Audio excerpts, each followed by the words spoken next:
أعوذ بالله من الشيطان الرجيم. بسم الله الرحمن الرحيم.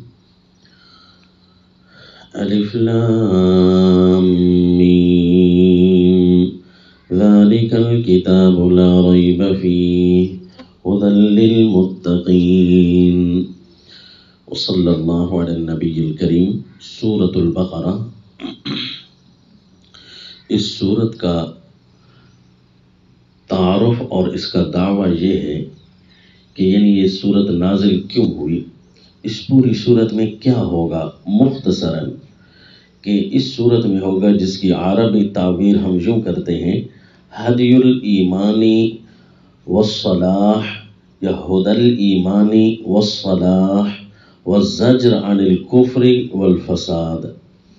یعنی اس پوری صورت کے اندر ایمان اور معاشرے کی اصلاح کی رہنمائی ہوگی کہ ایمان کیسے لاتے ہیں، عقائد کیسے بناتے ہیں، معاشرے میں نظام حیات میں کیسے چلنا ہے، اور کفر نہیں کرنا اور کسی قسم کا فساد نہیں کرنا.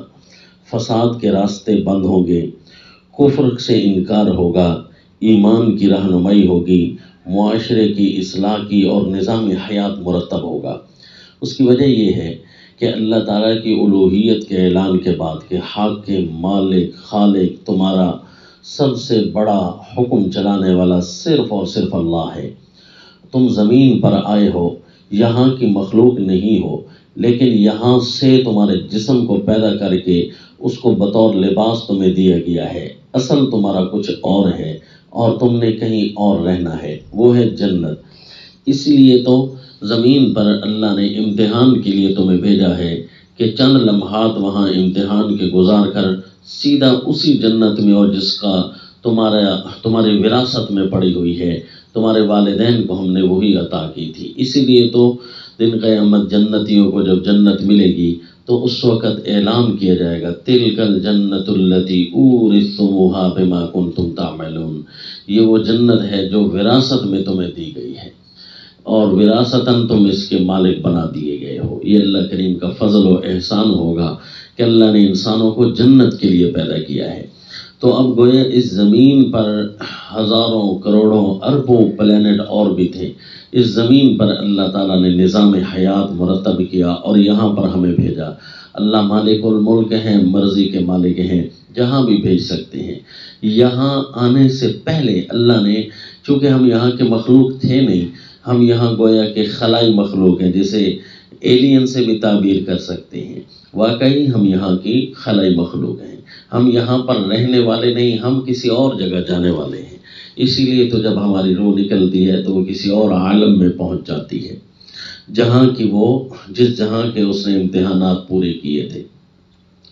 تو اسی لیے پھر جب زمین کے نہیں تھے تو پھر زمین پر رہنے کے کوئی طور طریقے اور آداب اور قوانین سے واقفیت ہونی چاہیے تھی.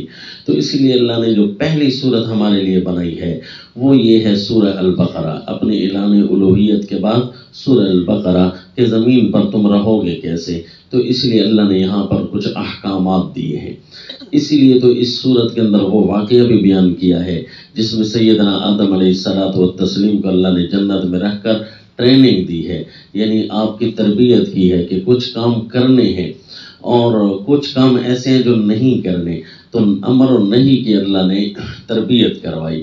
اور اس کے بعد عین اس لمحہ جب سیدنا آدم علیہ السلام کے لیے اللہ نے مقرر کیا تھا کہ آج ہی آپ نے زمین پر جانا ہے، عین اسی لمحہ بھول ہو گئی ہے. کوئی گناہ نہیں ہوا، کوئی خطا نہیں ہوئی، کوئی غلطی نہیں ہوئی، صرف بھول ہوئی ہے.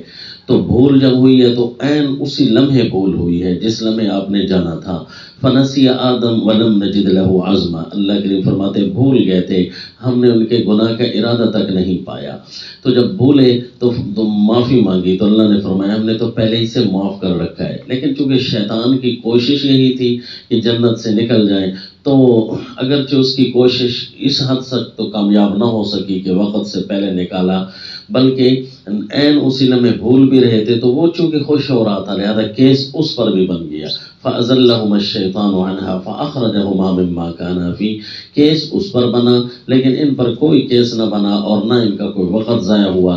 عین اسی لمحے اللہ نے ان کو بھیج دیا۔ اگر بطور سزا کے آپ کو زمین پر نازل کیا جاتا تو پھر جب معافی مانگی گئی ہے تو پھر واپس بھی تو بھیج دیا جاتا۔ یہ کیسی معافی ہے جس کی سزا ابھی تک جاری ہے؟ نہیں، ایسی کوئی بات نہیں، بطور سزا کے نہیں آئے زمین پر، عین اسی لمحے آپ نے آنا تھا تو عین اسی لمحے بھول بھی گئے تو اللہ تعالیٰ سے معافی بھی مانگی تو اللہ نے فرمایا ہم نے تو معاف کر رکھا تھا، خود فرمایا کہ ان کا ارادہ تک نہیں تھا۔ دیکھو اب تمہاری جنت میں ٹریننگ ہو چکی ہے، اب اس زمین پر جاؤ گے وہاں میری کچھ رہنمائیاں آئیں گی۔ پہلا جملہ اللہ نے جو زمین پر نازل کیا سیدنا آدم علیہ السلام کے لیے، اما یأتینکم منی ھدی فمن تبع ھدای فلا خوف علیہم ولا ھم یحزنون، اسی صورت میں ہے کہ میری طرف سے کوئی رہنمائی آئے گی، کیونکہ زمین کے مخلوق تم نہیں ہو، وہاں کی گرمی سردی تمہیں سوٹ نہیں کرے گی اور وہاں کے اتار چڑھاؤ تم برداشت نہیں کر سکو گے، لیکن اگر میرے کہنے کے مطابق چلتے رہو تو نہ کبھی کوئی ڈر تمہارے اوپر آئے گا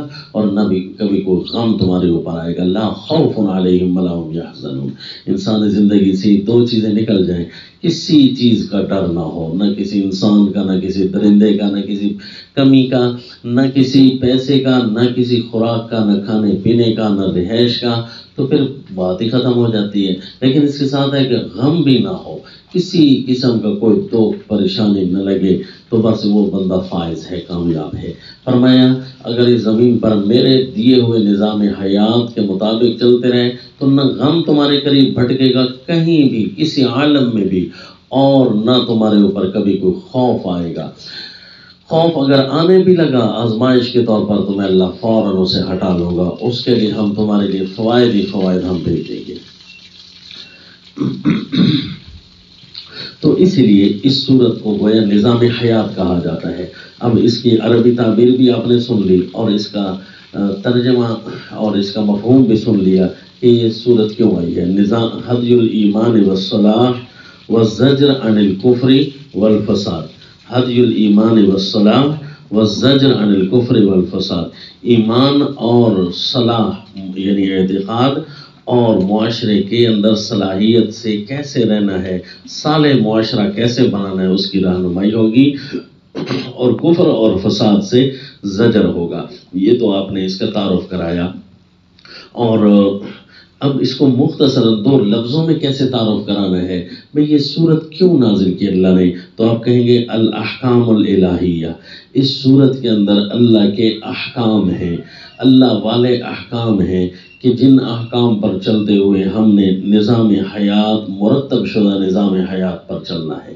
اور دو لفظوں میں یوں بھی کہہ سکتے ہیں کہ یہ صورت نظام الحیات ہے، زندگی کا پورا نظام ہے، اور یہ بھی کہہ سکتے ہیں کہ الاحکام الالہیہ، کہ اس صورت کے اندر اللہ تعالیٰ کے احکام ہیں۔ تو پچھلی صورت سورہ الفاتحہ کے بارے میں کو پوچھے کہ اس کا تعارف کرائیں تو کیا کہیں گے؟ الالوہیت الالہیہ، اور اس کا دعویٰ تھا الالوہیت للہ، کہ اللہ کی الوہیت بیان ہوگی کہ کیا ہے الوہیت اللہ کی، اللہ ہمارے مالک ہیں، خالق ہیں، الہ ہیں، وہ اس صورت میں بیان ہوگا۔ اور اس صورت میں بیان ہوگا الاحکام الالہیہ، پچھلی صورت میں الالوہیت الالہیہ، اور اس صورت میں الاحکام الالہیہ، یعنی اللہ والے احکام ہیں۔ وما علینا الا البلاغ۔